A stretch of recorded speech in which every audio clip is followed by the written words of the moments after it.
On New Year's Eve 2007, Derek Kelly and some friends decided to bring in the new year at the lake. Derek was a resident of Langley, BC, so a trip to the lake with his new girlfriend seemed like a great idea. The friends packed into their vehicles and made the 4-hour and 40-minute trip to Bridge Lake, located in South Caribou area of interior BC. Derek and his girlfriend Jen were looking forward to the party in such a beautiful area, in a cabin by the lake with friends and a bonfire in the snow. Derek and Jen were really falling in love and she was happy. She said that he was amazing and treated her amazing. She believed he was her soulmate. She said she was head over heels for him. Derek had made it to the cabin at Bridge Lake that New Year's Eve, but what happened after that is unclear.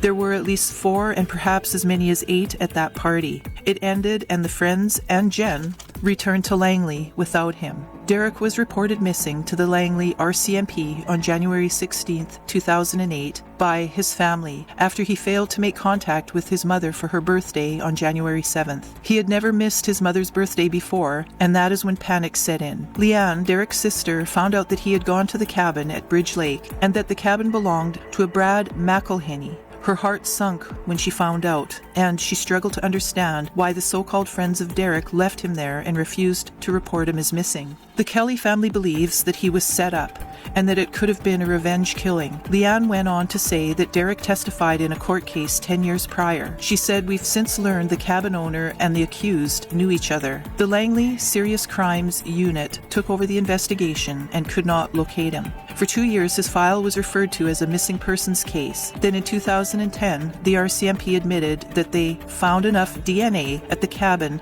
to conclude that Derek met with foul play. The RCMP insist that the case is active and that the people at the party refuse to talk. They said that several witnesses have been identified, but they are all silent," said Corporal Muskaluk. Brad McElhinney has since moved to Mexico. The RCMP also said that in the investigation, findings certainly do leave us with confirmation that Mr. Kelly did meet with foul play on January 1st, 2008. On May 16th, 2008, the Langley Times reported a memorial cross has been demolished and missing posters have been ripped down at Bridge Lake near 100 Mile House, where Derek Kelly was last seen. Leanne was suspicious as to why this happened, and maybe someone didn't like being reminded about his disappearance. Derek Kelly, who goes by the name D, grew up in Langley, BC. According to his family, Derek was active and athletic in his youth and loved to play hockey and lacrosse. He played in tournaments across Canada and had many friends across Canada as well. At the time of his disappearance, he was working construction in Port Hardy. Derek Kelly was 5 foot 11 inches tall and weighed 170 pounds with an athletic build. He had short brown hair and blue eyes. He has several Celtic tattoos on his upper shoulder and back, and an Irish Pride script tattoo on his inner right forearm, and a band with a cross on his left bicep.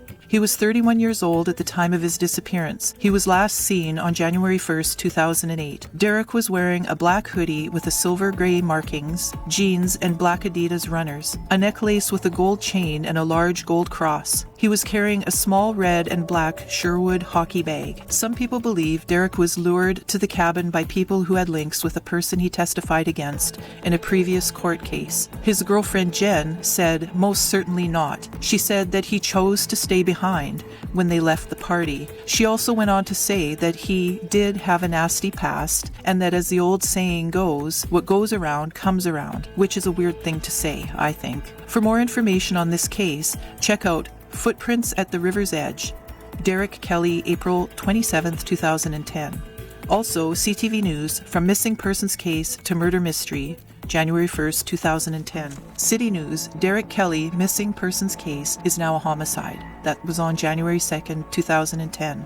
Investigators say they're confident that the outstanding witness evidence could very well unlock the puzzle of what happened to Derek Kelly. So hopefully this will come to pass soon. He has been missing for 16 years. Anyone with any information regarding his case, please just come forward. Get this off your chest by contacting the RCMP North District Major Crimes Unit at 250-649-3924. Those wishing to remain anonymous can do so by contacting Crime Stoppers at 1-800-222-8477. Derek Kelly would be 47 years old if he were alive today. Another twist to Derek's disappearance is an ex-girlfriend of Brad McElhinney named Laura, who asked to be referred by first name only told CTV News that she was told to leave the party before Derek disappeared, but she doesn't believe that he was killed. She said, quote, "I think Derek got picked up by the RCMP. He's an informant for and got taken away to the Witness Protection Program." She said, "I know he's alive." However,